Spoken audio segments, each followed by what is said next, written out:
இன்றைய வேதவசனம் பிப்ரவரி 15. வேதத்துல மார்க் 10:21 சிலுவையை எடுத்துக்கொண்டு என்னை பின்பற்றி வா.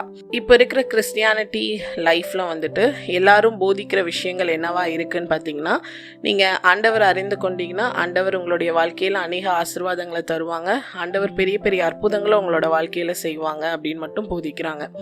உண்மையா ஆண்டவர் உங்களை ஆசீர்வதிக்கிற தேவனா தான் இருக்காங்க. நம்மளுடைய வாழ்க்கையில வந்துட்டு அநேக அற்புதமான காரியங்களை செய்கிற தேவனா இருக்காங்க. ஆனா அதன் மத்தியில கிறிஸ்தவ வாழ்க்கை அப்படிங்கிறது கட்டாயம் பாடுகள் நிறைந்த ஒரு பாதையா தான் இருக்கும். நீங்க அநேக ஊழியக்காரங்களெல்லாம் அவங்களோட சாட்சிகளை கேட்டு பாருங்க. அவங்க ஒவ்வொரு இடத்துல ஊழியம் செய்யும் போது எவ்வளவு பாடுகளை ஃபேஸ் பண்றாங்க அப்படின்னு சொல்லிட்டு. ஸோ ஊழியக்காரங்க இல்லாம ஒருத்தவங்களோட இண்டிபெண்டன்ட் லைஃபை கூட நீங்க கேட்டு பார்த்தீங்கன்னா ஒவ்வொருத்தரும் அநேக விதமான கஷ்டங்களை மேற்கொண்டு தான் இந்த உலகத்துல வாழ்ந்துட்டு இருக்காங்க. ஸோ அவங்க ஆண்டவர் அறிஞ்சிருக்காங்க. ஏன் அவங்களோட வாழ்க்கையில இவ்வளோ கஷ்டத்தை ஆண்டவர் அனுமதிக்கிறாங்க அப்படின்னு பார்த்தீங்கன்னா ஆண்டவர் ஏதாவது ஒரு நோக்கம் வைத்திருப்பாங்க. அப்போ கட்டாயம் கிறிஸ்தவ வாழ்க்கையில பாடுகளும் கஷ்டங்களும் கட்டாயம் உண்டு. ஆனா அப்படி இருந்தாலும் உங்க கூட யார் இருக்கா அப்படின்னு சொல்லி பார்த்தீங்கன்னா ஆண்டவர் இருக்காங்க.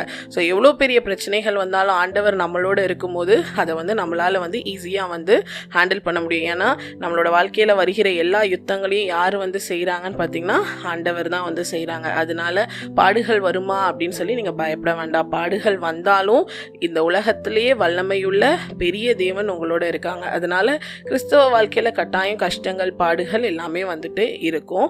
அது மத்தியிலையும் ஆண்டவர் உங்களோட வாழ்க்கையில ஒரு சமாதானத்தை கட்டாயம் கட்டளையிடுவாங்க. அது இல்லாம எல்லா விதமான ஆசீர்வாதங்கள்னாலையும் அற்புதங்கள்னாலையும் உங்களோட வாழ்க்கையையும் நிரப்புவாங்க. Thank you. Have a blessed day.